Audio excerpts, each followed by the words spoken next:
Well, today we are going to be talking all about the 7 fears that are holding you back from success. Now, I know that at least one of those today that I'm going to talk about, you will be able to connect with and resonate with. Sometimes if we don't recognize where fear is coming from, then there's no way that we can come up with a solution to some of the problems that arise. A lot of us just think that our business is all about just getting students, right?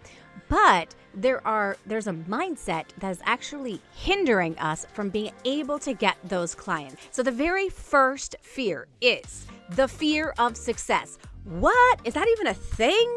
Yeah, it really is. In order for you to overcome it, you have to face it. So the first one is to, figure out where did it start for you. Now, the next thing, once you start realizing it, think about who was involved and how did you feel as all that was happening. We have to get to the deep root of those feelings and what they made us feel, because that's what we're trying to overcome. And then you just keep repeating this process day in, day out until you discover more of what is my fear of success all about. The second one that a lot of people have is the fear of failure. So how do you overcome this? Well, you want to understand that everything is a learning experience, right? This is not about, you guys, that everything has to be perfect. Everything is a learning opportunity. And are you going to make mistakes as you go through that process? Of course, we all do.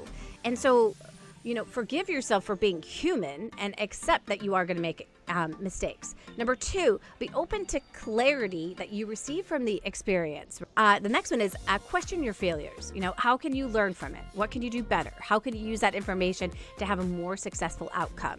And the last one is just be inspired. Now, another fear that a lot of people have is fear of rejection. Now, how do you overcome this? Well, first, validate your feelings, right? Don't tell yourself that you shouldn't be feeling the way that you're feeling. You're feeling the way that you're feeling. Also, look for the learning opportunities. What could I have done different in these different situations? And then reframe your fear. So this might not work out, but if it doesn't, I'm going to have a meaningful experience and I'm going to learn from it. And remind yourself of your worth. And keep things in perspective. And so our very next one, some of you might actually be surprised by this one, but I want you really listening to it. It is the fear of being seen or watched. Now, some of you might be like, what? The fear of being seen? Yeah, it's actually a social phobia or a social anxiety. It's a real thing, but it is generally related to the fear of being judged by others in a negative way. And it can lead to you not sharing your message, which stops you from building relationships with a potential audience. Many tutors have this fear. They don't even know why they have it. They just want to get their tutoring business up and running, get students from all over the world, but they don't want to put any information about themselves on the internet,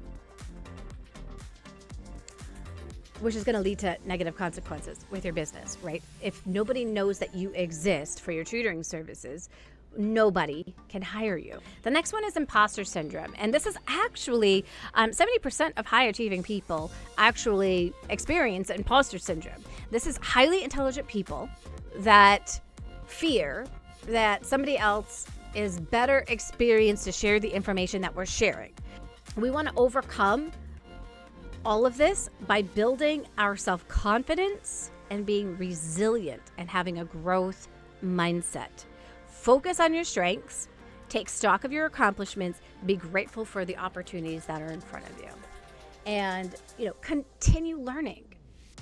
The next one is financial fears. We have a big fear about talking about money in our society. The problem is that a lot of the other fears that we have about money, we can overcome it with some different steps. So we have to release those thoughts of poverty and lack and insecurity. We have to release that energy and that belief that we don't have enough. And the last one is the fear of loneliness. So a lot of people think that if I do online tutoring, that I am going to be lonely. But that's just because they haven't explored it fully to work online, right? It's not just the students that you work with. Think about the relationships that you have in and out of the online world. So you can grow relationships with other tutors online, right? Build community, put yourself in positions where you then aren't lonely so that you can still connect with people in an authentic manner.